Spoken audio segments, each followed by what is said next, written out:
Welcome everybody to this episode of Embodied Masculinity. I come in contact with very well-rounded human beings on a daily basis, but I can honestly say that Catherine is the epitome of this.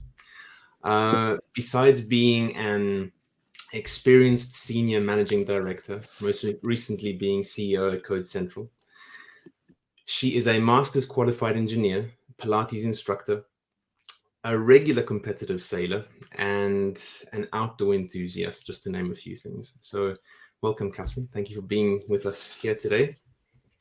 Thank you for having me. Hi, everybody.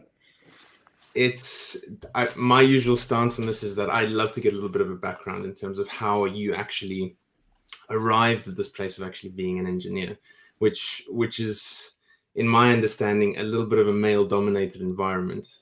Correct me if I'm wrong. So it's funny, isn't it? So I went to a really, really great secondary school in Ireland. And Ireland is all very Catholic, so it's a Catholic girls' school. But our teacher she qualified as an engineer. And she was like one of the first women in Ireland to have an engineering degree. She was on her own, and out of her class, so we did like maths and physics with her.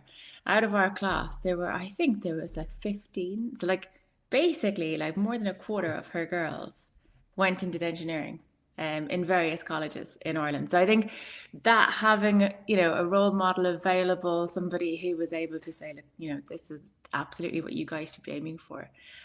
So it's amazing how that opens up doors, isn't it?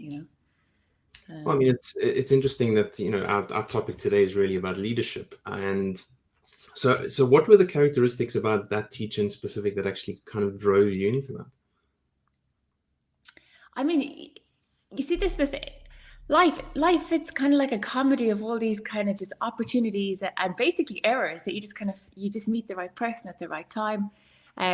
This lady, she's super approachable, really intelligent, really wonderful lady, no nonsense, straight down to business, but also very approachable. And just so she was a wonderful person. So like that, she made a bunch of engineers, and we've all gone off. I'm still in touch with a few of them, and we're all over the world, all living, wonderful lives, and thanks in part to her. So because my father was a teacher, so I have a big respect for teachers, because I think what they can do to young lives in a good way, obviously, but they can really help, and they can really set you on a path.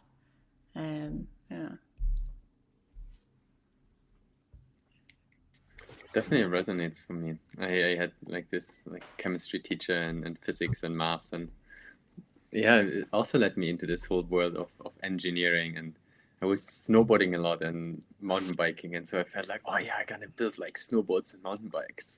And so, I went to uni afterwards, basically doing engineering, but then realizing, and actually a lot of like renewable energy and sustainability engineering, and then realizing that ultimately it comes down to the choices that human beings make, and then sort of like the design, and that really the world on the outside is very much this reflection of like how are we kind of like on the inside. And so I feel that's sort of the other component of what I'd love to explore with you today is, you've done a lot of work in the engineering, and in particular like energy engineering space as well. And then you're the explorer and adventurer, and I saw this image of you with like the kayaking like down the river and then sailing, and so it's really beautiful because it feels there's this leadership of where you're really leading yourself into all these edgy conditions, and then realizing you can come out, and then how do you bring this then into the organizations that you're leading teams in? And I'd love to hear a bit more of that balance between your own leading yourself to the edge and then being able to lead teams to the edge of bringing novelty into the world. That's a really curious way of looking at things. And it's interesting because as you say it, because when I was in college, so I was in the kayaking club, which is like, that's, I think, from the photo. And again, so we were risk takers, and like you say, snowboarding, mountain bike, any sport. And they are, they're risky sports. And so when I look around at all those others as well, they've all done extremely well in life. And I think maybe because it teaches you to, you know, to risk assess, to stand up, to just be in your own two shoes. I'll never forget the first day I was kayaking like a really hard river. And I looked around and I spoke to this one other guy and I said, hang on a second, who's leading this trip? Because there's like some people here, it's going to be quite tough for them. And he was like, Catherine, you and me are leading this trip. And all of a sudden, it switched off my head that I was like, okay, fine. Other people are seeing me at that level. So I really need to actually grow into it. I think so. So I think sometimes, you know, you end up in a position, you know, in work or in sport or anywhere where you're actually leading almost unconsciously until somebody else points it out to you. But I think all those sports have helped me certainly, you know, be able to stand up and be confident in my own skin and in my own choices. And like what I think as well, you touched on it there, like in terms of other people as well. So it allows you to read people really, really well. You know, you get out there on a snowboard on a big day, you'll see people's, you know, reactions, you'll see people's personalities come through. They might try and hide it, but you'll see it, and then you can see that again in a workplace. So you're more prepared to deal with that, I think, in a workplace. Such an interesting comparison, you know, kind of bringing in the body in the sporting world and then also in the business world. It's just, it's very curious. I'm kind of just thinking about how I present myself in a sporting context, especially in new sports, because that's where I think you see a different side of your character when you have to look at that mentor, or you have to look at that other person to actually kind of be that rock, and which yeah, that's super interesting. I mean, as I've known you over the last couple of years, it's you really embody that in pretty much everything, you know. So it's like even in your current work environment where you were CEO, the stance that you took with your team, they're constantly leading them. What was the drive behind that? Yeah, so for anybody who's on, so it was a construction company, and so we were building office blocks basically, but really, really nice ones and very like sustainable green building technology stuff. So it was also leading in multiple different levels, like one in the country in Malta to try and actually lead how people, you know, develop projects, you know, develop sustainable methods of working, and then there's a team. But for me, see, I like people, and I enjoy people, and I like reading people, you know. So for me to see somebody else coming along, that's a bigger buzz than whatever concrete we poured, or, you know, and to see the guys, they you know, they'd have a barbecue after a big milestone, and we all get together, and I'm given a bottle of beer and like some burger with like a massive pork steak in it or something, you know. But it's because it's that team coming together, and I that drives me, and then so that's what I tend to put my time into driving, and it takes energy. Like it sucks my energy at the end of the day. If I've had a day of talking to people nonstop, like I come home, I'm exhausted, and I have to recharge for the next day, but it's worth it, you know, I think.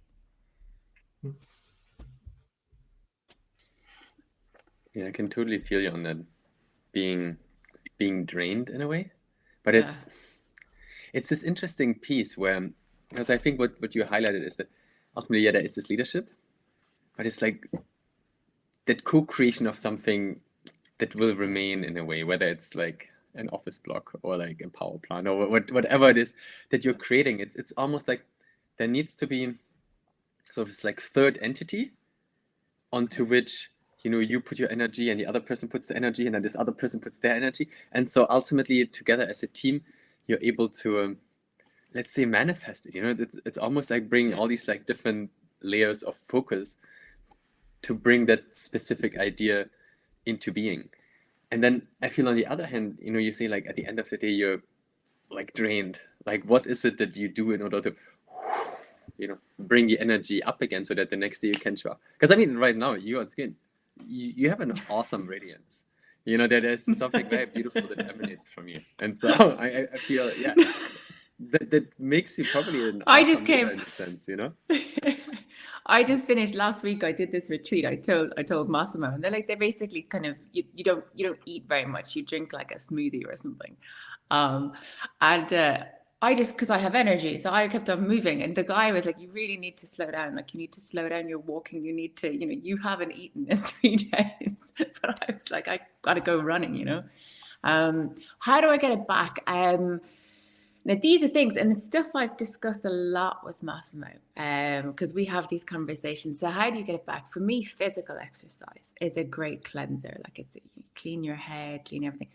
To have somebody, that you can speak to, be it a partner, be it a friend, be it a cat or a dog, something that can just pull you out of you in the evening.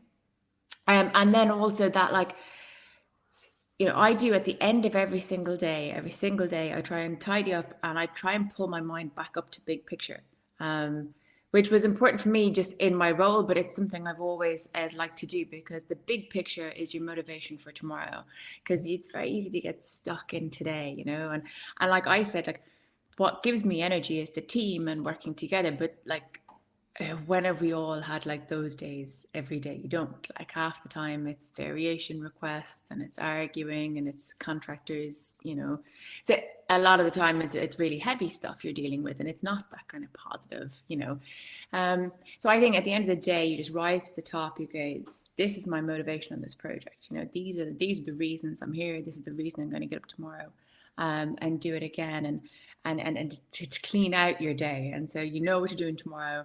And I work in projects, so tomorrow never, ever goes as planned. Like, that's the only guaranteed thing is, like, it's not going to go as planned. But you still make the plans, because you still go, okay, I'm on my trajectory, the high level trajectory, But like for me, I do yoga, I do meditation, I do lots of exercise. I take downtime, and I didn't. Remember discussions with you about this, and downtime is important,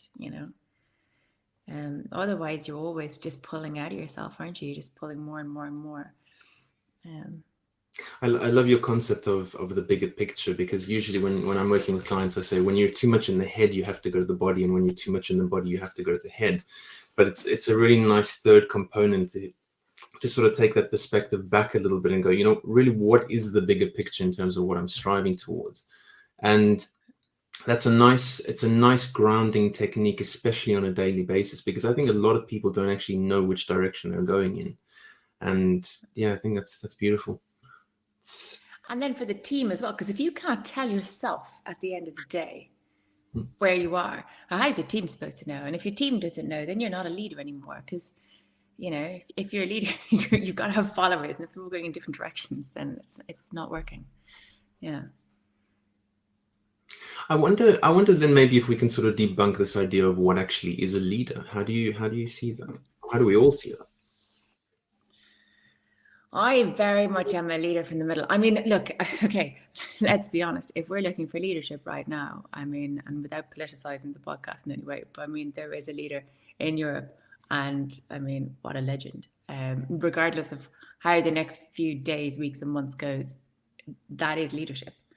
And so let's pick out what he's showing. Like, he's present. He's communicating well. He's being at one with, and that's something that I always try to be. I try to be one of the team. I'm not aloof, I'm not away, I'm not difficult to find. There are times in your day when you need to close your door and do something that's very different to not being available. And so, that's for me. So I'm very kind of into flat matrixy, I'm not big into hierarchical stuff. I like to empower people, because if you give people empowerment and they're bought into what's going on, they're much more likely to actually work with the common goal in mind. So what is a leader? I think we've got a great example on the world stage right now. And I think everybody can, just look at that for inspiration. And in our own daily lives, what is being a leader? So some people are happier being a leader in different areas of their lives or in different ways. and I guess being authentic to you, because not everybody's going to lead in the same way I lead. But that doesn't mean that their leadership style is any better or worse. It's just what's them, and what's real for them.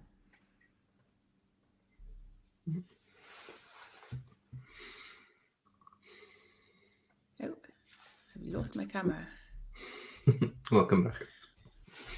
No idea. That was the Russians. No, sorry.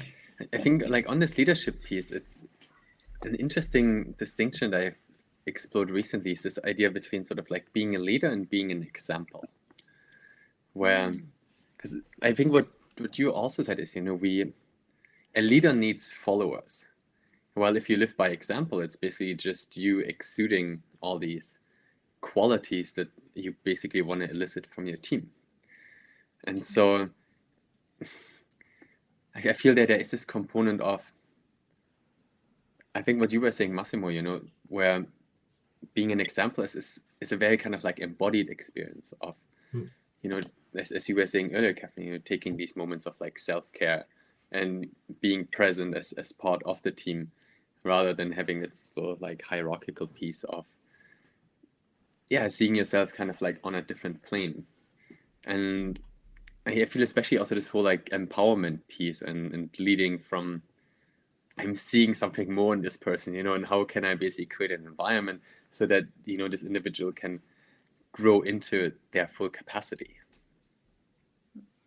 So I had a project on that one. And we were drawing an organization chart, and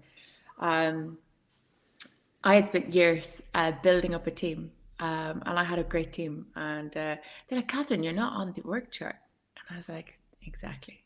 So the whole point of what I had been doing was to get them to a stage where I was no longer on the org chart myself. And I was like, that's how it's going.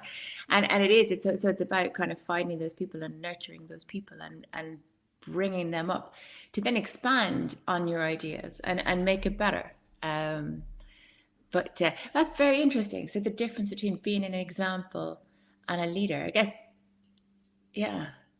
that's definitely something to think about.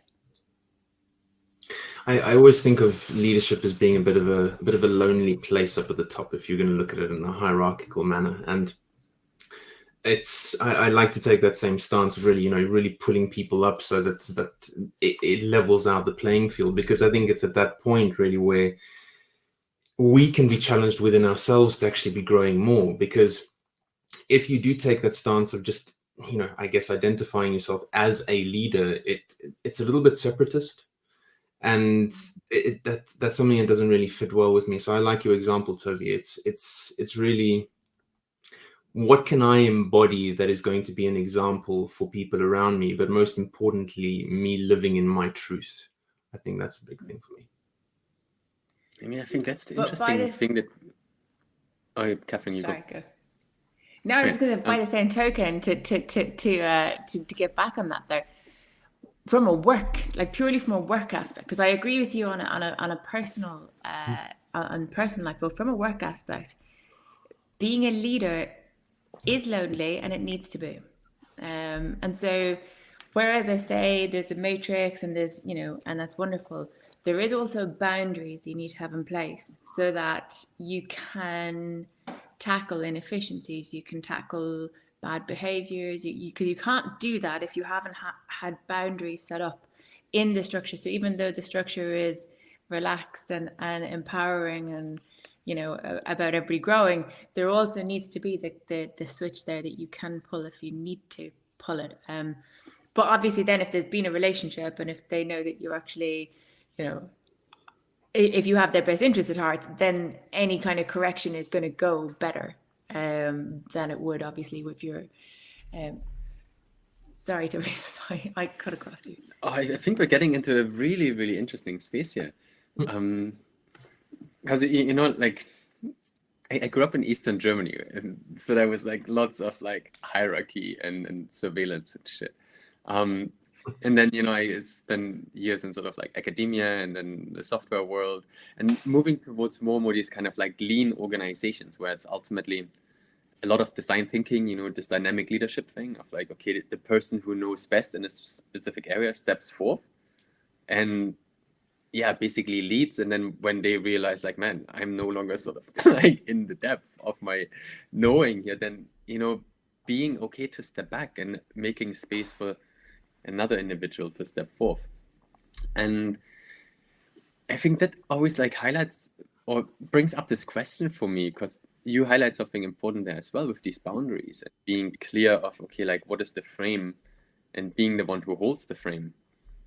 And then I think there's this other component about responsibility, you know, like when they're as a leader, do people defer responsibility to the leader instead of actually taking that responsibility and saying like, man, you know, like how would I step forth if like the thing depended on me, you know? And so I think there's this piece for me where I'm wondering if we're basically opening a new era of leadership where it becomes more like, man, like how would I need to step forth if the responsibility would land on me, rather than being able to say like, yeah, the leader was the person who like didn't look enough or whatever, you know? And so I'm curious to hear your perspectives from what you're experiencing, if there's a transition like that, or if it's maybe in certain areas more than in others. This is huge. So you're mentioning like coming from IT and stuff, and it's where it works really well. So manufacturing, lean, agile, it works really well. In IT, those kind of things, they work really well. In construction, we're very old school. And so the fact that I try and bring everybody up and give everybody responsibility sometimes is met with a lot of resistance, you know, even by the people themselves, because like that, what you say, it's very comfortable to do your job and have somebody else carry the responsibility, and not to have to step up. And I force people to do that, and it puts them into a space where they're not always comfortable, they're not always used to it. And I think you can only do that then by putting in place support structures for them.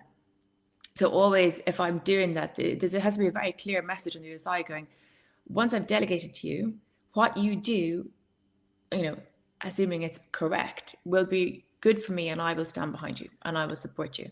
You know what I mean? So you have to actually show that you're going to have their backs as well, because you've got people who are practicing taking responsibility, maybe for the first time. And I love where the IT companies have gone, where it literally is, who has the competence here, then they are the lead on this, which is a fantastic way to be, but it only works if you've got a structure of people who are willing to step forward. And the difficulty is when you don't, and when you don't have somebody who's willing to stand forward and take it.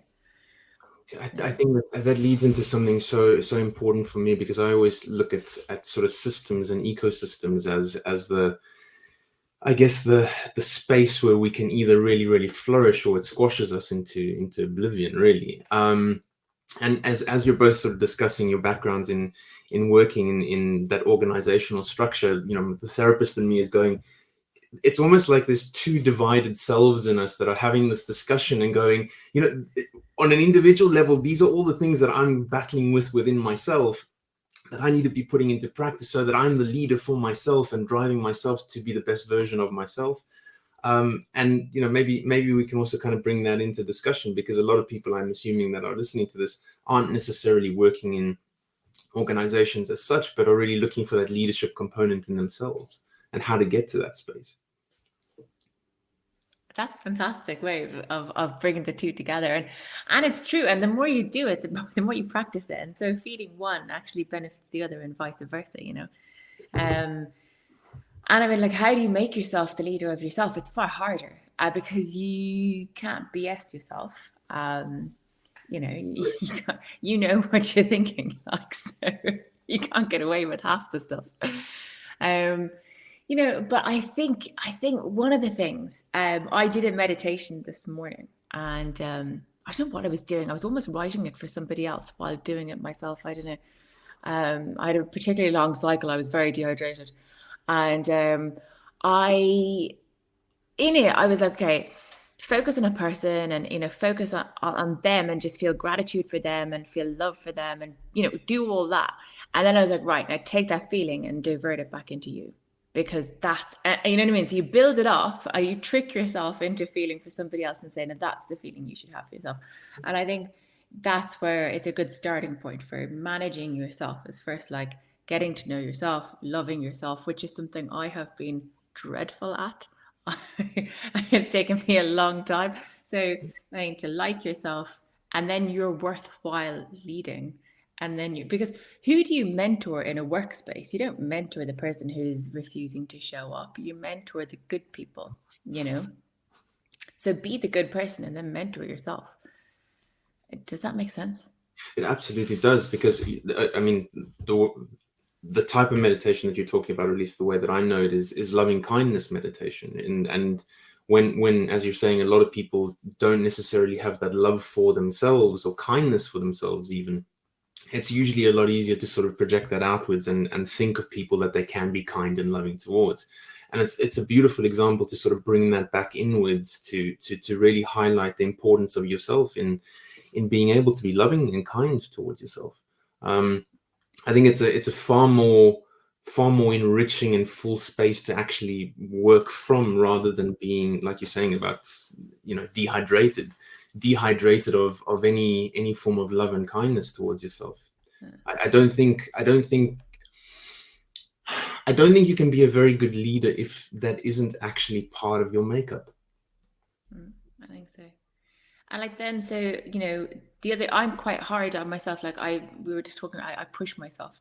So I'm actually quite a scaredy cat, and yet like I push myself off waterfalls, and I do all these kind of crazy things. I sail across oceans, so I kind of push myself. But I got sick in 2019, as we all did. And I found it very hard to get back fit again. And I kept on getting injuries and stuff. And then I was listening to some podcasts and stuff, and I was like, okay, maybe it's just your body telling you actually just need to, just cleanse and take it easy. And so sometimes you have to just really listen to yourself. But then the flip side is that you also have to go, okay, that pain's not real. That's just me trying to get out of something. And as a leader for myself, I need to run. And if I feel the pain, I'll walk, but I'll still do it. I'm still going to do 10K. So you have to be a bit firm with yourself, because I think once the little worm gets in your head, it does try and trick you into pulling back, into not, making progress. Wow, that is so interesting. This whole like upper limit problem. I think there's a whole book written on it, and I noticed it as well, because sort of like throughout last week I was launching a new project, and then suddenly I had all this like weird like coughing. I was like, what the fucking hell? Like, what's going on? Is my body telling me that I'm not speaking the truth, or is my body trying to sort of like slow me down and see like, you just rest, put this thing to bed. It's not gonna work anyway, and it's so interesting. Then that awareness of like, no, we'll keep going, drink some tea with honey, like maybe take an extra nap or something. But it's like keep at it. I love that you have the same experience there. Yeah, you just have to tell yourself you're doing this. I had a really good experience recently. I did a shiatsu massage, which is all about pressure points, and it's all about that was actually really, that was a very, very eye-opening experience. I think I'll do it again. It was very good. Again, just getting in tune with your body. Yeah. I'm curious, do you do a lot of body work? Do you have basically like a regular practice that you see practitioners that help you to sort of release the inner knots in a way? Toby, this is your because I started doing this sort of like in the second half of last year, where I realized like, man, with talking therapy or whatever, I can only come so far, but then there's like all these things underneath. And so on Friday, actually, I was at my acupuncturist, and she did some work on my liver. And man, like the tension stored in the liver, it's just amazing. And then sort of like the things that unfold in the outer world, like once there's this inner release, there's some real magic in there, definitely. I agree. That was my first time doing it, and I'm definitely going to look into doing something else, regularly. It was you started me, Massimo. You made me read the book Body Mind. I don't know where you got the very, very, very good book. I think, I guess coming from a therapeutic background, it's always you're so much in that headspace, and And I mean, thankfully, I took the stance of sort of reading a lot of bioenergetics and really the body work, the somatic stuff. But I never really practiced that until much later. And if I look at the pandemic, if it wasn't for the pandemic, I wouldn't have studied yoga like I study yoga now. And it's all through that it's, I guess my starting point is, what is my body communicating to me at that particular point? So, Toby, like you highlighting the ailments, last week when I mentioned to you, my whole back was in spasm in the upper back. And, your mind automatically goes to, okay, was I pushing myself too hard in exercise? Well, no. Look at it from the emotional side. What are you actually holding on to? And the moment you kind of connect those two dots, it's, like you're saying with the honey, it's there is that release. All of a sudden, it's back into flow again. And yeah, it's so interesting putting these things together. Yeah. And then like for the leadership aspect, then it's like you got to call yourself out on that, and you got to not push yourself too hard. You've got to mentor yourself, and keep yourself on the, and like do the same thing. What high level? What are you doing here? Yeah, I had this quote, the first person you lead is the person that wakes up in your pajamas every morning. And the other thing, and I want to go a bit into this like whole sailing thing, because a few years ago I did this like one rowing class, and I think this rowing class I learned more about the teamwork than in like years in, let's say, the workplace. Where it was like, man, you can't row faster than the others, you can't row slower than the others, you got to row in the same rhythm. And there needs to be someone who kind of like sets the rhythm, and everybody else looking, okay, like what is the rhythm, so that you're actually building up that momentum. And so, I mean, Catherine, you were saying, you sail across oceans, and it appears that sailing is quite a big component in your life. And I'd be curious to hear more, like what that specific aspect of your life sort of teaches you about leadership, and how you're then bringing that again into other areas where you actually lead in the traditional workplace. Yeah, no, absolutely. And you're right. Like rowing is extreme. Like rowing is like, you got to be perfect timing. With sailing, though, you're still working as a team. So I spend a lot of time up the front, up the pointy end, and we generally get blamed for everything that goes wrong in the world. But actually what happens is it's a chain of events. So if the guy driving the boat points it at the wrong angle, he makes it more difficult for you to put up or down a sail. Very, that's the basics. If somebody doesn't release a sheet in time, you can't do it. Like a sheet is basically a rope. So everything has to happen in its correct sequence, in tandem with the weather, with the wave conditions. So it is massively teamwork. And when we go offshore,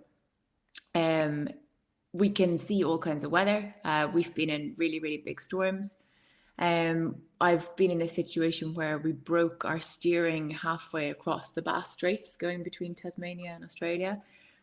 So we had to do like sailing for 3 or 4 days with a makeshift rudder. So you end up in kind of extreme conditions, and you're sleep deprived as well, because it's taking you like 5 days or whatever. So you're 3 hours on, 3 hours off, or whatever shift you're working.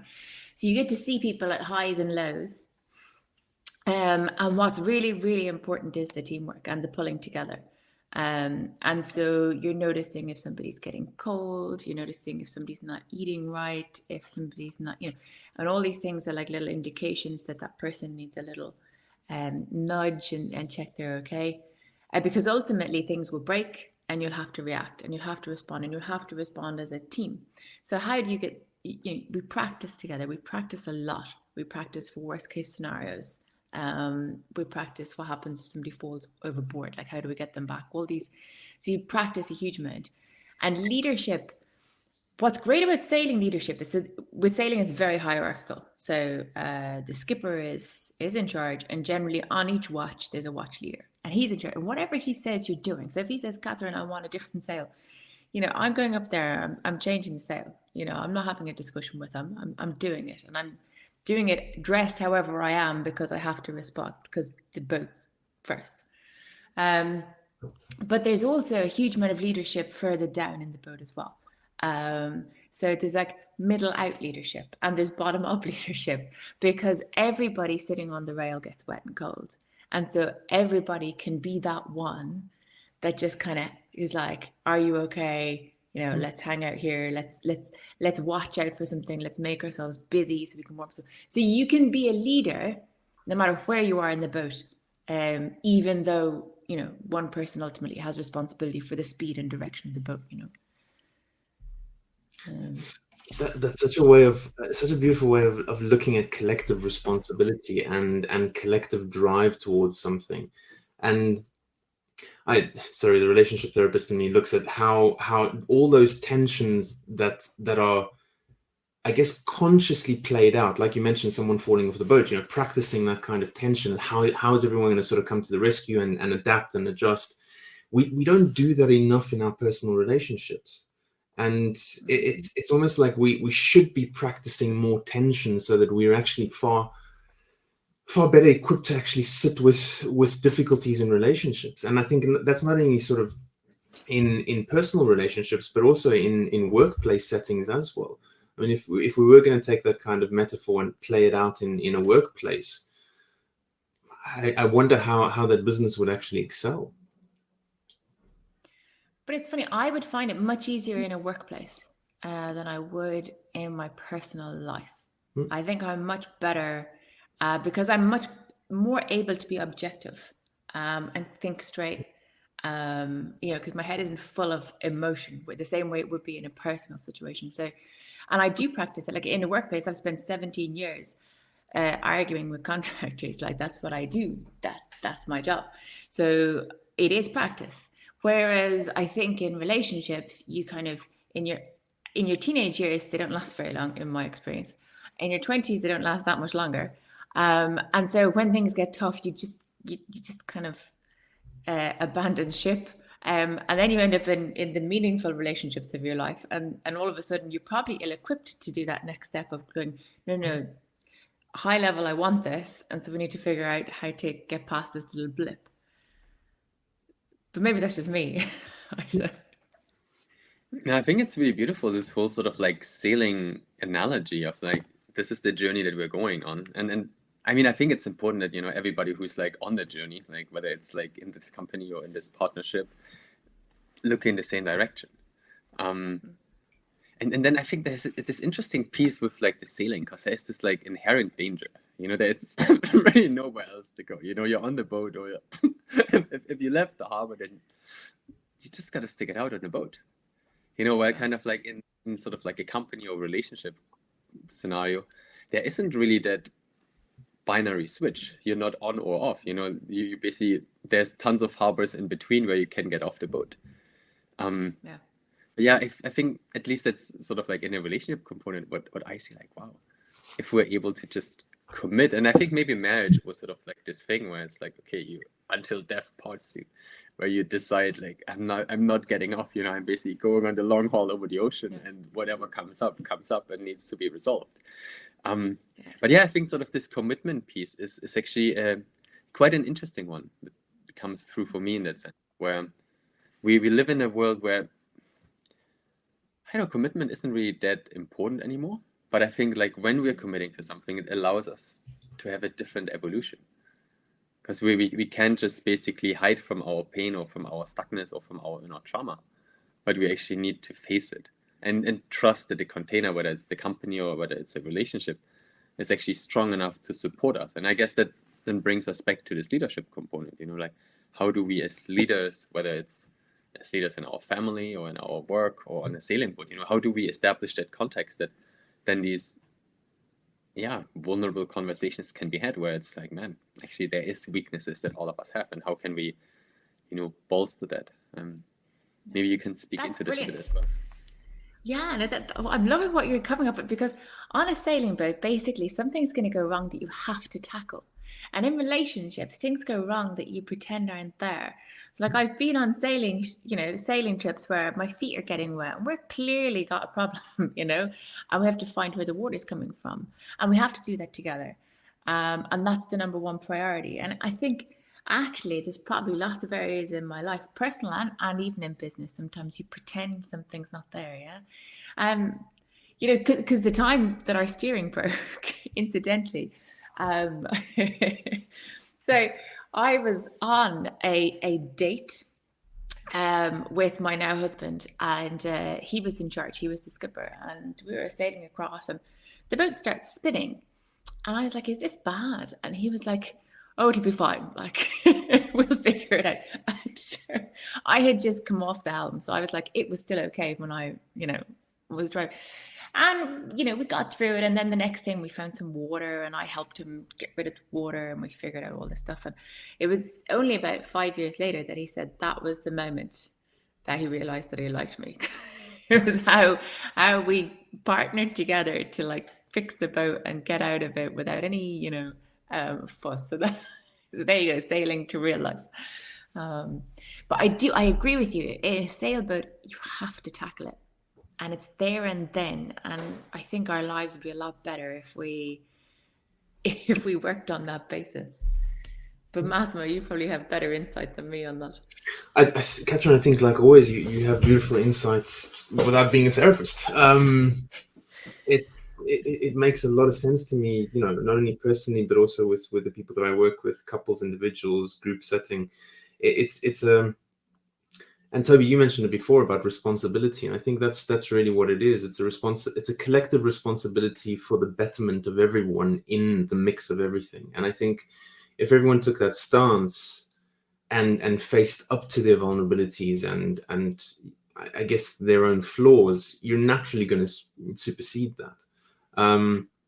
But and Catherine, it's also like you were saying before, it's far easier in a work-related context, because I think in many respects, you're right, we do get more practice in that. I go to work more often than I do in terms of spending time at home. And it's a very, very sort of counterproductive way of being, I think. I wonder how it would be if we actually spend more time at home, and which I think this pandemic was a perfect example of that. Where I think it was really this 50, actually, I don't know if it was 50-50, but I would probably say more people actually flourished than ones that didn't, being in the face of their partner and actually really having to confront difficulties. You know, absolutely. And probably it accelerated what was already going to not last anyway, you know, so not all last. Part of what did, yeah. Yeah, very interesting. One of the components that comes through for me, especially in talking about leadership, is the ability to steer energy, much like how you're describing on the boat, right?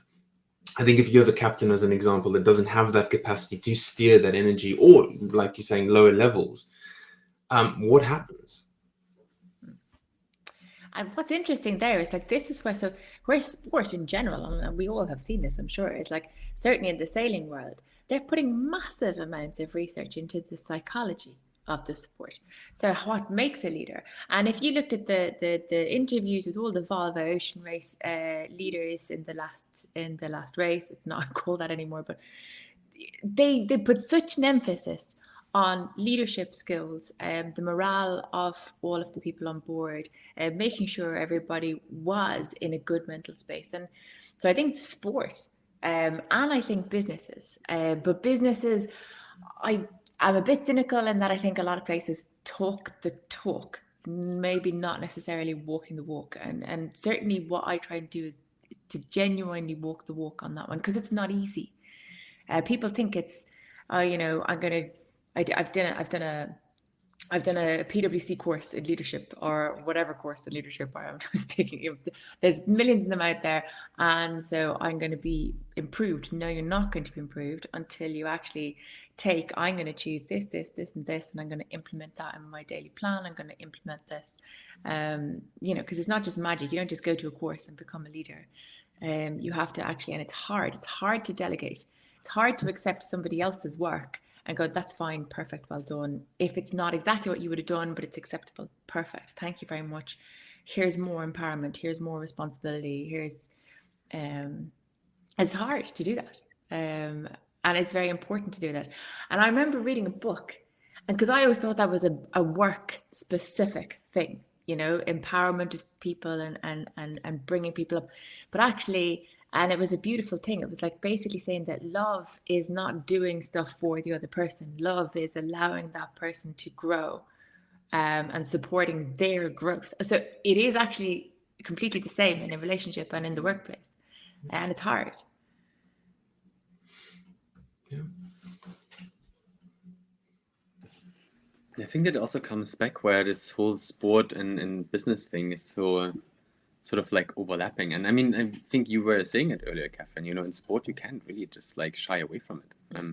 Because I mean, I did Krav Maga for a little while. Actually, on Friday, I'm going to start Jiu-Jitsu again, because it's like, man, I need this physical experience of like, what does like adversity feel like? You know, what does problem solving feel like?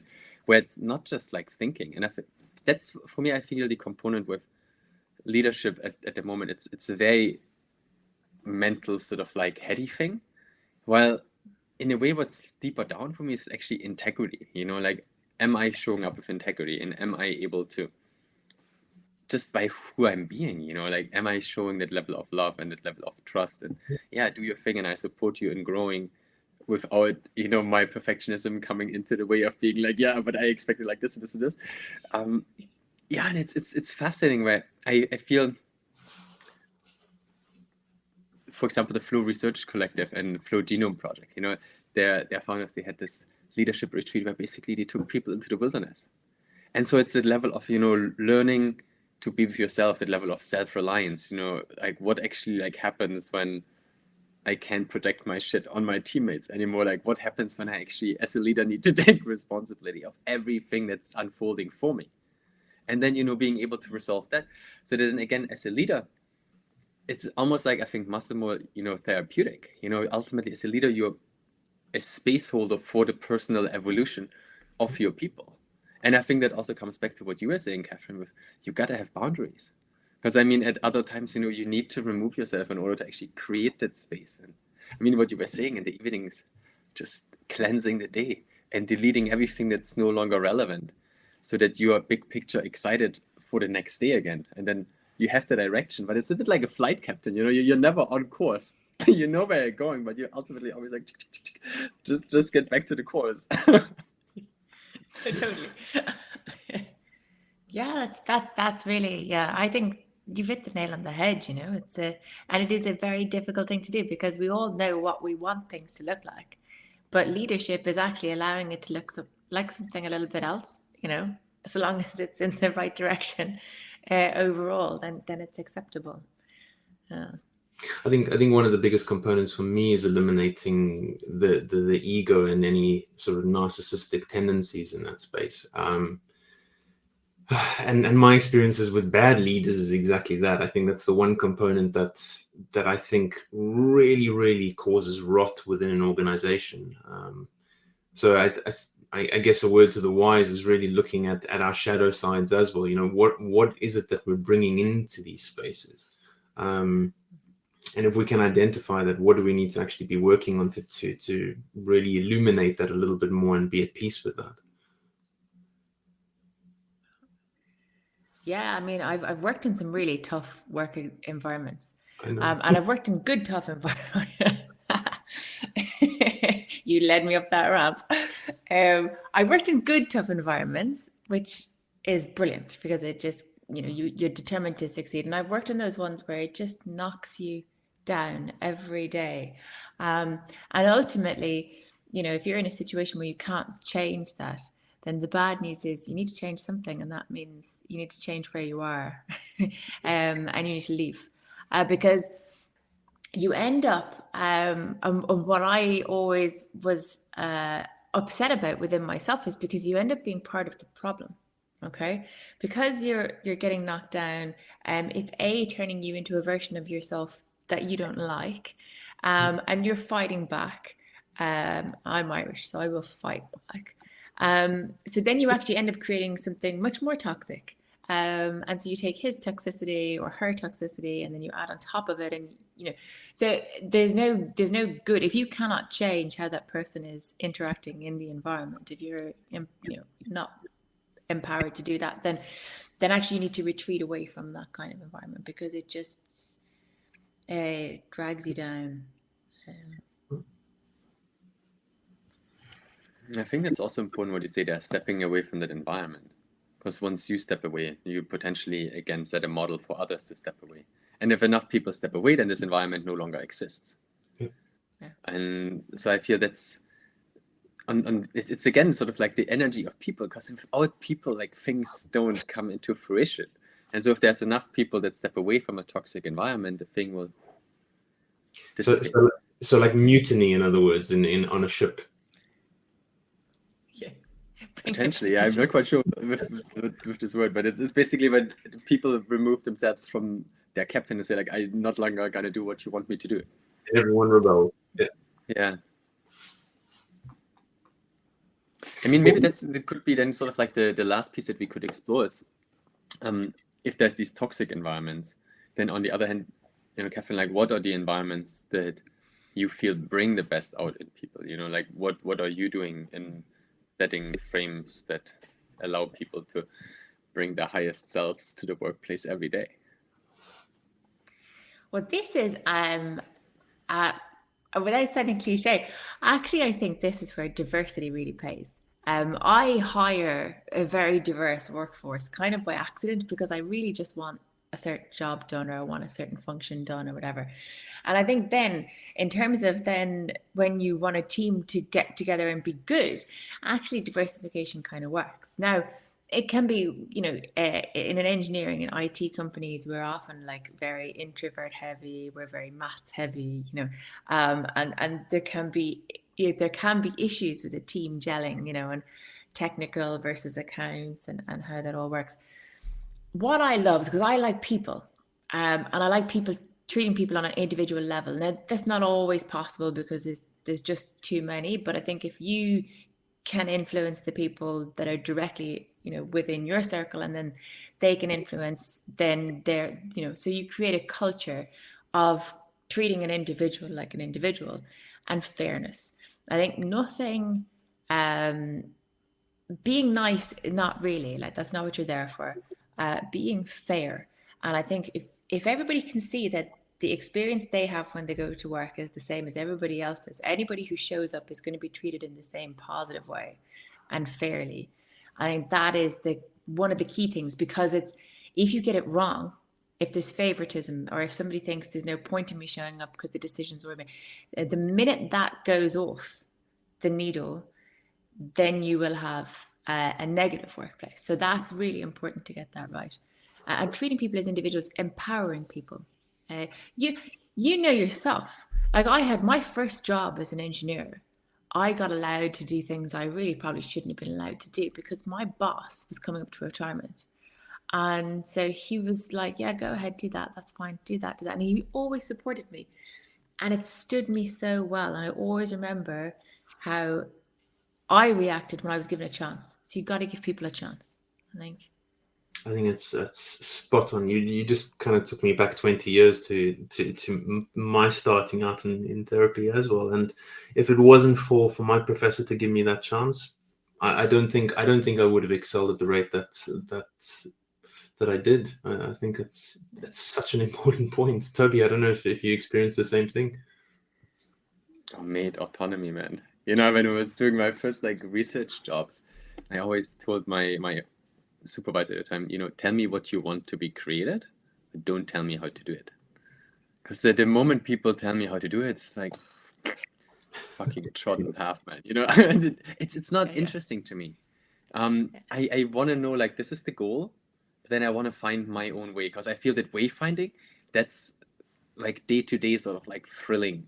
That's where this like creativity can come forth.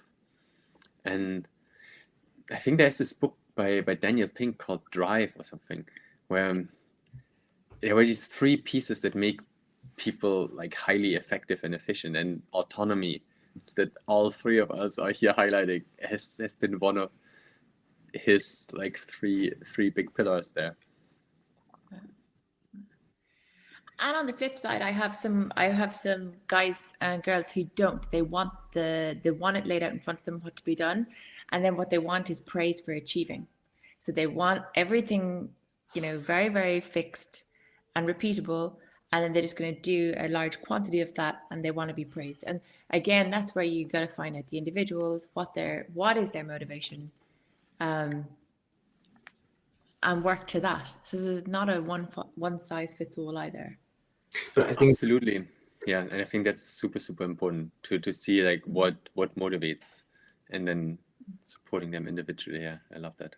but also the adaptability of being that leader. I think that's the big thing, is being able to actually see the person in front of you and hear the person in front of you. Once you've done that, then yeah. That's back to your ego thing. Okay. So a leader that's driven by ego isn't going to see, and they aren't going to hear those things. And one of the things, you got to be very humble as a leader, and ears open. Yeah.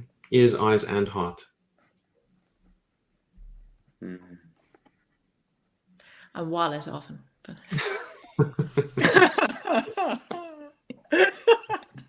I love that.